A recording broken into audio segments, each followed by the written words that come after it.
সুলাইমান মিয়া বয়স কত হবে? বলতে পারলেন না বয়স কত হবে।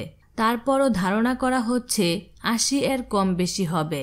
সুলাইমান মিয়া কলকাতার নায়িকা প্রিয়াঙ্কা সরকারের বিয়ে পড়াবেন মনির হোসেন যুবরাজের সাথে। প্রিয়াঙ্কা শুটিং হাউসে এসে দুপুর থেকে বসে আছেন। ক্যামেরা, লাইট সব রেডি, কিন্তু বারবার কুশীলবদের সংলাপ রিপিট করতে গিয়ে সময় যাচ্ছে। সন্ধ্যার পর বিয়ে সম্পন্ন হয়।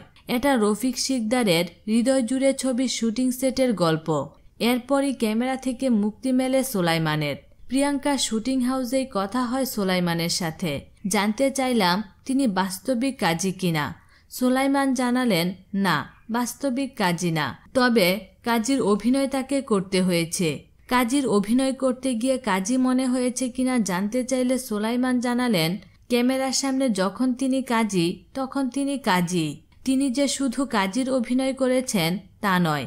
সুলাইমান বলেন, আমি কখনো বস্তির সর্দার, কখনো কুলিশ সর্দার, কখনো হোটেল ম্যানেজারের অভিনয় করেছি, তবে কাজীর অভিনয়টা কেন জানি আমার কপালে এসে বেশি জোটে। এই পর্যন্ত কার কার বিয়ে পড়িয়েছেন? সুলাইমান বলেন, কার বিয়ে পড়ায়নি সেটাই তো মনে করতে পারছি না। ৮০ দশকে আমাকে চলচ্চিত্রে কাজ করার সুযোগ দেন নারায়ণ ঘোষ মিতা, সেটাই শুরু। এরপর এফডিসি আমার ঠিকানা হয়ে যায়।